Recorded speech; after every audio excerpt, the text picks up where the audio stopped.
E aí, aqui é o Zangado e hoje o tio vai fazer um vídeo diferente. Eu recebi a oportunidade de entrevistar 3 diretores de 3 franquias de games diferentes. O tio já fez isso há um tempo atrás com o diretor do game do Avaliem e ano passado com a diretora do game do Assassin's Creed. Foram 3 exclusivas que eu fiquei muito honrado de fazer e um dos 3 diretores, vocês vão pirar quando ele aparecer.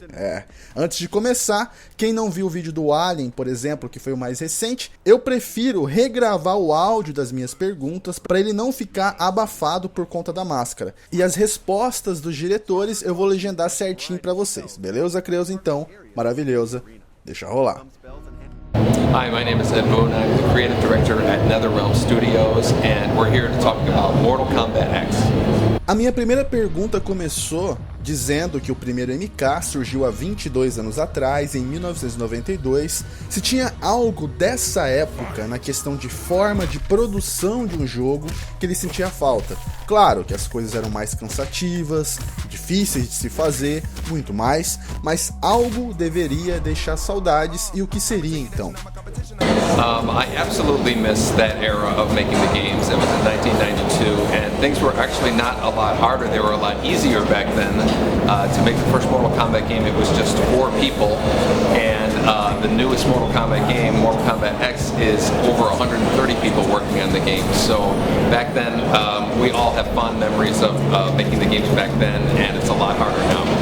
Em seguida, eu argumentei sobre os altos e baixos que a saga MK passou por todos esses anos e o renascer fantástico do MK9 ou MK 2011, deixando a maioria dos fãs satisfeitos e conquistando muitos novos. Então, mesmo MK9 ficando tão bom, o resultado foi exatamente como ele queria, ou algo teve que ser cortado do produto final, por qualquer motivo que seja. We were actually very happy with the Mortal Kombat from 2011. Some people call it Mortal Kombat 9. But I think every Mortal Kombat game that we make, there is something that didn't get into the game that we were wishing we had put into the final version of the game. Some of those ideas that we wanted to do are in Mortal Kombat X. But overall, we're very proud of Mortal Kombat from 2011. Na questão do gameplay, é visível pelos vídeos liberados até então que agora o jogo vai ter mais semelhanças ao Injustice, na utilização do cenário para atacar e também para auxiliar nos combos. Tem algum outro novo recurso que o jogo vai trazer? Probably the features that are the most new in Mortal Kombat X are the 3 versions of every character. Every character has 3 variations that play differently from each other.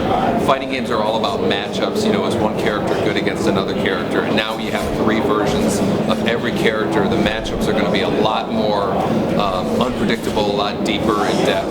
The fighting has interaction with the backgrounds. It's not quite as big as like some of the events you saw in Injustice, but it's great for maneuvering your character around on the arena. You can also have weapons in the arena. We really feel like the combination of those 2, the arenas and also the 3 versions of every character, is going to make for the deepest fighting that we've ever had in a Mortal Kombat game. There's a lot more characters that are coming out that have different fighting variations that we haven't even talked about, so there's a lot of new stuff that's coming that we haven't even mentioned yet. Mortal Kombat X is coming out in April of 2015 for the Xbox One, the Xbox 360, the PlayStation 4, the PlayStation 3, and the PC. And if you want to see some more information about Mortal Kombat, about the history, a lot of movies, check out Zangado's YouTube channel. Hi, my name is Paul Coleman. I'm Chief Game Designer at Codemasters UK, and I've been working on the new Formula 1 2014. A primeira pergunta começou comigo dizendo que os jogos baseados na Fórmula 1 existem desde 1976, quando o primeiro game saiu para os arcades. Eu me lembro de ter jogado um game do Nigel Mansell quando eu era criança, nos anos 90, no Super Nintendo. E só voltei a jogar um outro game assim em 2010, com o F1 2010 da Codemasters no meu 360. Uma característica que todos os jogos da F1 têm em comum, seja o de 76 ou os mais recentes, é a dificuldade no seu gameplay. Digo isso em relação aos jogadores mais casuais de games de corrida que mal conseguem parar na pista. Então, no F1 2014, o jogo vai estar mais realista do que nunca, Ou irão existir ferramentas que podem ser ligadas ou desligadas, deixando o jogo mais arcade? Porque esse é um fator que afasta algumas pessoas de até mesmo de tentar jogar achando que não vai dar conta. Okay, so Formula One is the pinnacle of motorsport, and there's only 22 drivers out there that can handle these cars to the level that they handle them at. But we know that Formula One has millions and millions of fans around the world. So if you're used to playing the game full simulation and you like that experience, we've kept that in for players. But this year we've introduced an entirely new, very easy mode, which makes the game way more accessible for those casual players that are interested in getting hands-on with Formula One. They're excited by the sport, they've seen the new rule changes this year and they want to get into it, but have felt previously in the past that the games are too difficult. So with this very easy mode, you're essentially being assisted in every way possible to get around the track and do the best you possibly can. But once you actually start to learn the game, you start to learn the tracks and how the cars are driving, you can start turning those assists off, and we're hoping that within a few months you'll be able to compete against people who've been playing every version of this game since 2010. Quais são as novidades do modo carreira? Okay, so from new features perspective, we obviously talked a little bit about the new very easy mode, but we've also introduced a driver evaluation. So rather than doing tutorials and essentially doing one test at a time to improve your performance, we do one lap around Monza, and depending on how well you drive around Monza, we then adjust the difficulty settings, the level of the AI, and we essentially offer the player a series of options so that they can basically get the best experience possible from the game right from the start. We've also introduced new elements into the career mode, so now you can go straight in and drive for Mercedes or for Ferrari or Red Bull. We found that players over the previous years just didn't have the time to race 3 seasons to get into the best cars. So we're giving them an opportunity to get out there into the best cars straight away. And if a full season's too much for you, then you can even go and do a shortened season with some of the best tracks in the calendar. Quais outros modos de jogo estarão disponíveis? Yeah, so on top of the classic career mode, we've also got scenario mode. So this is a situation where you'll be put into a car with like 2 laps to go in a Grand Prix. You've just recovered from a puncture, so you're driving out the pit lane, and you've got to get back out on track and catch up with your opponent and try and get that position back that you lost because of the bad luck of the puncture. So we've got a whole series of these scenarios that players can play through. On top of that, we've got lots of exciting online modes, so you can play with up to 16 players online. You can play cooperatively for a full season with a friend, so you and I could play together, both driving for the same team, trying to get manufacturer points, but then you and I are competing against one another to see who's going to be the Drivers' World Champion. So we've got lots of cool, exciting stuff in there. There's plenty to explore just beyond the traditional career mode that you would expect from a Formula 1 game. Alguma novidade em relação ao gameplay? The key thing this season has been the rule changes in Formula 1, and some cars have changed. We've got new tracks in the experience as well. So we've worked really hard to try and capture the feeling of these new cars. So the 1.6 turbocharged engines, they deliver power in a much more fierce way, and as a driver you have to learn to control the throttle a lot more.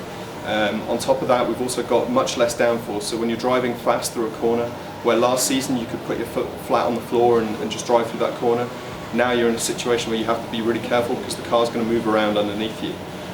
In terms of language, we've absolutely got Brazilian Portuguese in the game now. We had it last season and I think it proved really successful, so we're really happy to continue representing Brazilian Portuguese in the game. Esse vai ser o último F1, entre aspas, para a velha geração, PlayStation 3 e 360. O F1 2015 já foi anunciado apenas para a nova geração X1 e Play 4. Ele já está em fase de produção? Você pode nos dizer alguma novidade que ele irá trazer além de um novo motor gráfico? Yeah, so Formula 1 2015 is being worked on really hard. We've got a full team of people working every hour in the day to try and get this game together. Not only is it a new graphics engine, it's a new engine completely. So with the transition onto the new hardware, we wanted to take full advantage of the performance that these machines are capable of giving us. And to do that, we've built new foundations so that we can future-proof Formula 1 for the years to come and ensure that we provide the best experience possible for our players. In terms of specific features, I can't really go into any more detail, other than to say that we're really excited about how things are coming along. The cars feel great, tracks are looking great, and we're really looking forward to showing people the work that we've been doing for so long now.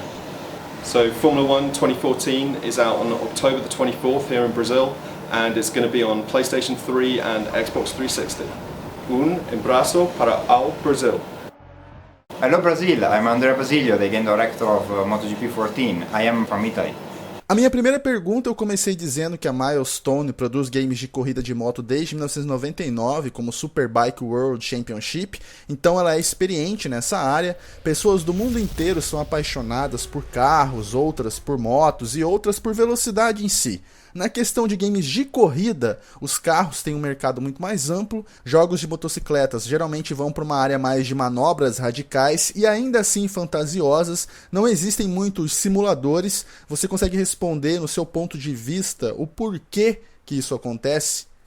In my opinion, there are two main reasons there are more car simulator than bike simulator.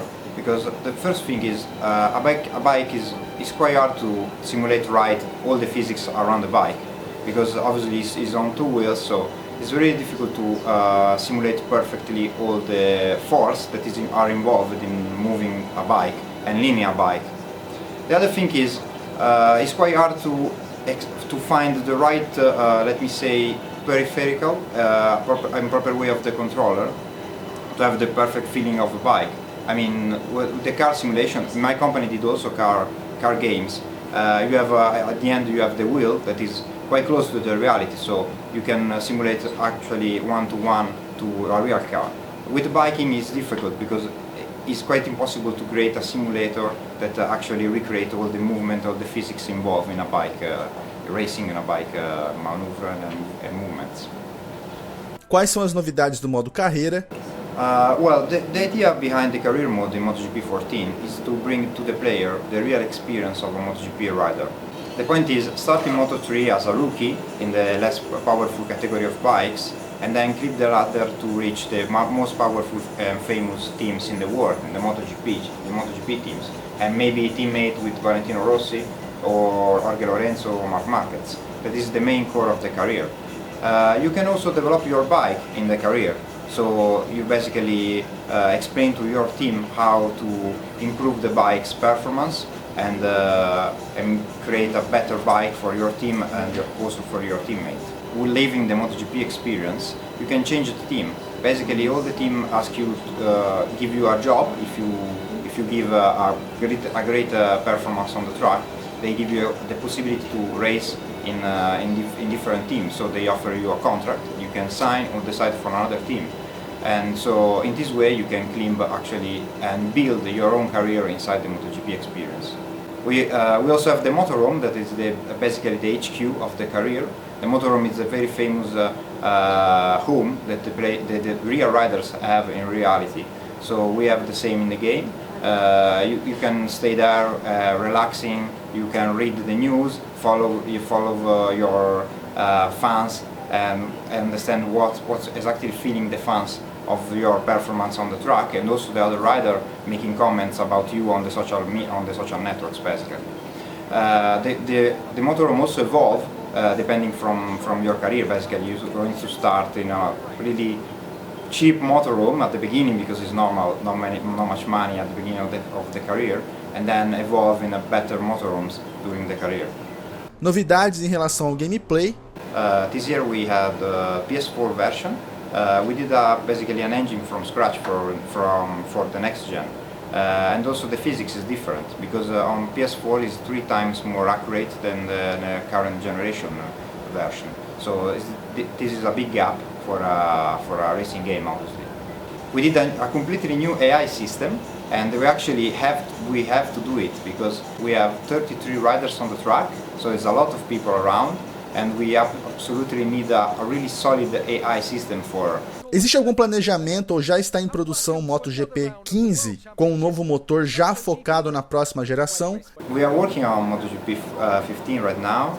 I can say too much information about right now, but I want to say one thing. Obviously, we listen really carefully all the advice that the community give us during after the release of MotoGP 14 in Europe. Next year, all the things that they asked to us will be included in the game. Abraço pro Brasil. Bom, jovens, o que eu posso dizer? Depois de ouvir o Ed Boon em pessoa, reconhecer o meu canal e o meu vídeo de saga dos seus jogos. Claro que eu agradeço imensamente a ele por me ceder essa exclusiva no tempo corrido que ele tem, e agradeço também ao André e ao Paul por me receberem no hotel em que estavam hospedados para poder gravar. Só que mais do que eles três, eu agradeço a vocês. Já disse isso 1, 2, 3, 4, 5, 6 vezes e ainda não foi suficiente. Se eu tô cada vez mais sendo reconhecido pelo que eu faço, é porque vocês reconheceram em primeiro lugar. Cada esforço que eu deposito para realizar uma análise, uma trilogia ou uma saga, a forma que eu conduzo o canal, dando atenção para vocês nos comentários, nas mensagens pessoais, nos poucos eventos que eu vou e nas TwitchCams. Muito obrigado mesmo por tudo. E antes de encerrar, muita gente acha que falar inglês é difícil. Jovens, falar português também não é tão fácil assim não. Duvida? Eu vou deixar rolar uns erros de gravação agora, beleza? Grande abraço a todos vocês, tudo de melhor sempre, beleza? Então, valeu, falou e até mais. Abraço para abraço, right? Beijo, beijo para as garotas brasileiras. Okay. Beijo para as garotas brasileiras. Abraço do Brasil. Pro Brasil. Pro Brasil. Yes. Magari un po' più convinto però. Okay. Abraço pro Brasil. Mais animado, vai. Beijo para as novilhas. Beijo para as novilhas. Vai, agora. Beijo para novilhas. Beijo para novilhas. Abraço para Brasília. Agora ele falou brejo. Beijo. Beijo. Beijo para Brasília.